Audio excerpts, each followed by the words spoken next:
కొందరు ప్రభుత్వ ఉద్యోగుల తీరును హైకోర్టు తీవ్రంగా ఆక్షేపించింది. ఉద్యోగం చేస్తున్న దాంపత్య భాగస్వామిని సాకుగా చూపి అక్కడే పోస్టింగ్ తీసుకుంటున్న కొందరు ప్రభుత్వ ఉద్యోగులు జీవితాంతం ఒకే చోట విధులు నిర్వర్తిస్తున్నారని వ్యాఖ్యానించింది. ఉద్యోగ సంఘాల నాయకులు సైతం వారి హోదాలు అడ్డుపెట్టుకుని ఏళ్ల తరబడి ఒకే చోట తిష్టవేస్తున్నారని తప్పుపట్టింది. ఇలాంటి చర్యలు ఆయా స్థానాలకు రావాలనుకుంటున్న ఇతర ఉద్యోగుల ప్రయోజనాలు దెబ్బతీయడమేనని, ఇలాంటి వ్యవహారాలపై లోతైన విచారణ జరుపుతామని స్పష్టం చేసింది.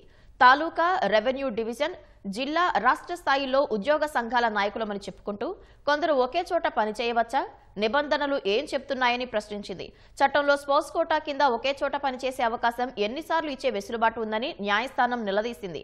ఆ వివరాలను సమర్పించాలని ప్రభుత్వాన్ని ఆదేశించింది. తదుపరి విచారణను జనవరి మొదటి వారానికి వాయిదా వేసింది. విజయనగరం జిల్లా సైనిక సంక్షేమాధికారి బాధ్యతల స్వీకరణ విషయంలో ప్రసాదరావు, కృష్ణారావు మధ్య తలెత్తిన వివాదంపై హైకోర్టు విచారణ జరిపింది. వారిద్దరి నియామకానికి సంబంధించి నోట్ ఫైళ్లు సక్రమంగా లేవని అసంతృప్తి వ్యక్తం చేసింది. మరోసారి అఫిడవిట్ వేయాలని విజయనగరం జిల్లా ఎస్పీ, 1వ పట్టణ ఎస్ఐని న్యాయస్థానం ఆదేశించింది.